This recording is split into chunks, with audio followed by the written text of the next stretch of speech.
Sejarah perjalanan Nommensen sebagai pembawa berita sukacita ke Tanah Batak. Nommensen lahir pada tanggal 6 Februari 1834 di Nostrand, sebuah pulau kecil yang ada di Jerman, tepatnya di antara Denmark dan juga Jerman. Ketika dia berusia 12 tahun pada tahun 1846, Nommensen mengalami kecelakaan. Ia ditabrak oleh kereta kuda yang menghancurkan kakinya hingga kakinya patah, dan kondisi seperti itu memaksanya untuk berbaring di tempat tidur selama berbulan-bulan lamanya. Saat itu dalam doa Nommensen meminta kesembuhan dan berjanji jika dia sembuh, maka dia akan memberitakan Injil kepada orang-orang. Nommensen menepati janjinya pada usia 20 tahun. Nommensen pergi ke Barnet. Dia melamar untuk menjadi seorang penginjil seperti yang telah dia janjikan selama kurang lebih 4 tahun. Dia belajar di seminari Zending dan kemudian setelah lulus, dia kemudian ditahbiskan menjadi pendeta. Pada tahun 1861, Nommensen pertama kali ditugaskan dan dia tiba pada 14 Mei 1862 di Padang. Nommensen berangkat ke Belanda menerima tugas dari pendeta. Pada 24 Desember 1861, berangkat ke Pulau Sumatera yang kemudian disebut Morsa, yaitu dengan menaiki kapal Partinax dari Eropa, dan setelah berlayar samudra selama 142 hari, mereka akhirnya tiba di Padang pada 16 Mei tahun 1862. Pada 16 Juni 1862, Nommensen meninggalkan Padang ke Sibolga dan seterusnya di Barus dan tinggal di sana selama 6 bulan. Tetapi mereka, karena pada saat itu ada masalah, dia melanjutkan perjalanannya ke daerah Silindung yang merupakan mimpinya sejak awal. Tepatnya itu pada tanggal 7 November 1863. Dalam perjalanannya melalui Simangambat, Sigotom, Liang Banjarnahor, dan pada siang tiba di Bukit Selindung Barita. Dari sana dia melihat dan menyaksikan betapa indahnya Rura Silindung, dan beberapa jam dia memandang Rura Silindung, lalu dia berdoa, "Hidup atau mati, aku akan tinggal di tengah-tengah bangsa ini, memberitakan firman Tuhan." Nommensen memulai misinya di Barus dengan harapan mendapatkan izin untuk menetap di daerah Toba, tetapi pemerintah kolonial tidak mengizinkannya karena alasan keamanan. Oleh karena itu, ia bergabung dengan penginjil lainnya, yaitu misionaris pendeta dan pendeta Klamer yang telah berada di daerah Sipirok setelah Perang Padri termasuk di Hindia Belanda. Pada waktu itu, sebagian penduduk telah memeluk Islam, sehingga kemajuannya lambat sekali. Setelah berdiskusi dengan kedua misionaris tersebut, disepakati bahwa Nommensen akan bekerja di Silindung. Van Hassel Henbeth yang mengadakan pertemuan pendeta pada tanggal 7 Oktober 1861 di Sipirok untuk mengatur strategi penyebaran Injil, kemudian dilanjutkan oleh Nommensen. Dan pada tahun 1862, Nommensen melanjutkan perjalanannya ke Sydney Huta melalui Huta Galung dan tiba di Huta Bagasan. Kunjungan pertama ke Tarutung adalah pada tanggal 11 November 1863. Pada tahun 1863, kunjungan pertama Nommensen diterima oleh Opu dan kemudian tinggal di rumahnya yang wilayahnya berada di bawah kendali Raja Pontas Lumban Tobing. Dari sini Nommensen kemudian kembali ke Sipirok untuk mempersiapkan segala sesuatu yang dibutuhkan untuk pelayanannya. Pada pertengahan tahun berikutnya, 1864, Nommensen dengan semua peralatannya kembali ke Tarutung dan tiba di Tarutung pada 7 Mei 1864. Nommensen kembali ke rumah Opu, tetapi dia ditolak.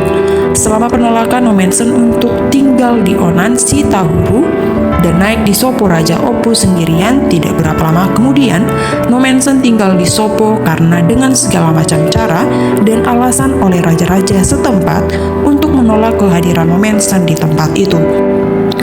Nomensen kemudian pergi ke desa lain dan tiba di desa raja. Nomensen menyampaikan niatnya kepada Raja Aman Lumban Tobing, tetapi Raja Aman menolak.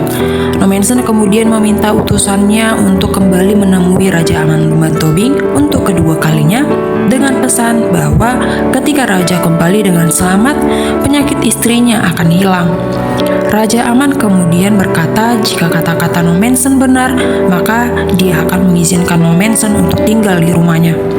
Raja Aman Lumban Tobing kemudian mengizinkan Nomensen untuk tinggal di rumahnya. Raja Aman bersedia menerimanya di hutan Nabulun. Mendengar berita ini, dia sangat senang dan segera membereskan barang-barangnya dan meninggalkan Huta Bagasan dan menuju hutan Nabulun. Sesampainya di hutan Nabulun, mendirikan Sopo sementara tempat berlindung Nomensen. Huta Damai adalah perkampungan pertama yang dibangun Nomensen untuk menampung suku Batak yang menetap di daerah Silindung, serta pusat pertama penyebaran agama Kristen di Tanah Batak. Lokasi ini Nomensen juga membangun sebuah gereja damai, yakni gereja pertama di Silindung yang didirikan pada tahun 1864. Singkatnya, 1 tahun kemudian, pada tanggal 27 Agustus 1865, Nomensen mampu melakukan pembaptisan pertama seorang Batak, yaitu Raja Pontas Lumban Tobing yang sebelumnya menolak. Nomensen meminta agar dia dan keluarganya dibaptis juga, dan pada saat itu Raja Pontas meminta agar Nomensen pindah dari Huta Damai ke Pea Raja. Setelah Raja Pontas dan keluarganya memeluk agama Kristen, komunitas Silindung menjadi semakin banyak masuk Kristen. Nomensen tetap teguh dalam mencapai tujuannya dengan misinya agar orang-orang Batak Utara harus mengenal Yesus Kristus. Kemudian Nomensen pindah ke Pea Raja, dan di Pea Raja ia mendapat tanah dari Raja Pontas, dan di tanah ini ia membangun sebuah rumah dan gerejanya.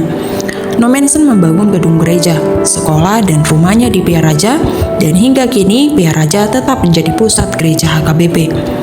Ketika Nomensen pindah ke Pea Raja Tarutung, jemaat Gereja Damai selalu menghadiri kebaktian di Pea Raja karena gereja damai yang dibangun Nomensen telah rusak.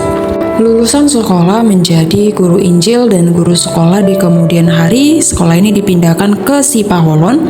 Lalu Nomensen membuka pos penginjilan baru di Sigumpar. Dari sana ia menyebarkan Injil bersama para asistennya di seluruh Toba Holbung dan juga Samosir. Setelah mendapat izin dari pemerintah kolonial, lalu menunjuk Nomensen untuk membuka pos Zending baru di Silindung. Kehadiran misionaris tidak disetujui oleh beberapa raja, terutama mereka yang berpihak pada raja ke-12, Sisingamangaraja, dan jadi pada Januari 1878, saat itu Sisingamangaraja sebagai raja yang menurut pengakuannya sendiri memiliki kedaulatan atas Silindung, memberikan ultimatum kepada para misionaris untuk segera meninggalkan Silindung. Oleh karena itu, pada akhir Januari, Nomensen meminta pemerintah Belanda untuk mengirim bantuan untuk segera menaklukkan tanah Batak yang pada saat itu masih merdeka.